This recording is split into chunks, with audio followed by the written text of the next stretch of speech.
ब्रह्ममुरारिसुरार्चितलिङ्गं निर्मलभासितशोभितलिङ्गम्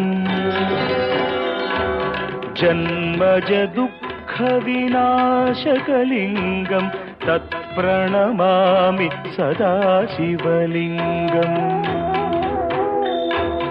देवमुनिप्रवरार्चितलिङ्गं कामदहन करुणाकरलिङ्गम्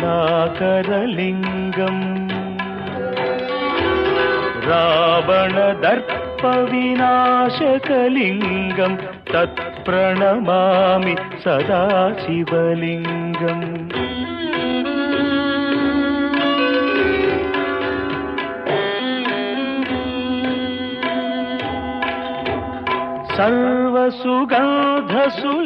सर्वसुगन्धसुलेपितलिङ्गं बुद्धिविवर्धनकारणलिङ्गं सिद्धसुरासुरवन्दितलिङ्गं तत्प्रणमामि सदा शिवलिङ्गं कनकमहामणिभूषितलिङ्गं फणिपतिवेष्टितशोभितलिङ्गम् दक्षसुयज्ञविनाशनलिङ्गं तत्प्रणमामि सदा शिवलिङ्गम्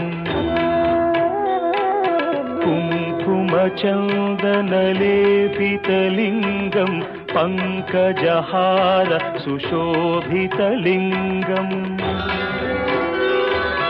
सञ्चितपापविनाशनलिङ्गं तत्प्रणमामि सदा शिवलिङ्गम्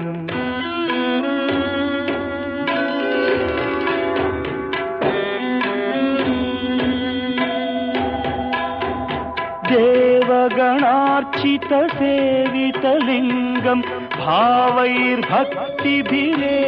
च लिङ्गं दिनकरकोटिप्रभाकरलिङ्गं तत्प्रणमामि सदा शिवलिङ्गम् अष्टदलोपरिवेष्टितलिङ्गं सर्वसमुद्भवकारणलिङ्गम् अष्टदरिद्रविनाशनलिङ्गं तत्प्रणमामि सदा शिवलिङ्गम् सुरगुरुसुरवरपूजितलिङ्गं सुरवनपुष्प सदार्चितलिङ्गम् परमपरं परमात्मकलिङ्गं तत्प्रणमामि